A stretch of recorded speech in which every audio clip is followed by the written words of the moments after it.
তো hey guys, সকলকে জানাই শুভ দোলযাত্রা। অনেকটা পরে উইশ করছি সকলের। আশা করছি হোলি ভীষণ ভীষণ ভালো কেটেছে। আমি তো হোলির দিন যথারীতি বাড়ির মধ্যে বসে আছি, তার কারণ দোল উৎসবটা আমার দেখতে ভালো লাগে। বাট যে মানে দোল খেলবো প্রচুর, সেই এনার্জিটা মানে মনের মধ্যে থাকে না।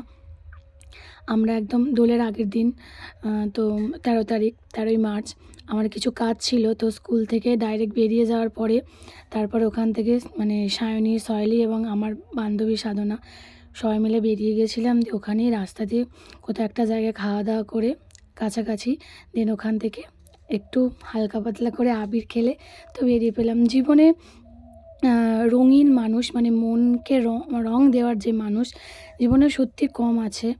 তার কারণ শুধু যে আমি তাদের কাছ থেকে পিছিয়ে এসেছি সেটা নয়, তারাও বাধ্য করেছে আমাকে যে তাদের কাছ থেকে পিছিয়ে যাওয়ার জন্য। আমি জীবনে যখন আরও ছোট ছিলাম তখন ভাবতাম যে এদের থেকে ভালো হয়তো কেউ আমার জীবনে হতেই পারে না। কিন্তু একটা টাইমে যাওয়ার পরে না, যত বয়স বাড়ে তার সাথে সাথে কিন্তু চয়েস বলো এবং মানসিকতা তো চেঞ্জ হয়। তার পাশাপাশি মানুষ চিনতে তুমি অনেক অ্যাডভান্স হও। হয়তো আমি অনেকের কাছে ভালো, অনেকের কাছে খারাপ। তো সেই খারাপ ভালো লাগা নিয়ে মানে কিছু কিছু মানুষ আছে যাদের সাথে না থাকলেই নয়। তারা আমাকে যে কোনো বিষয়ে সাপোর্ট করে, অনেকটা পাশে থাকে।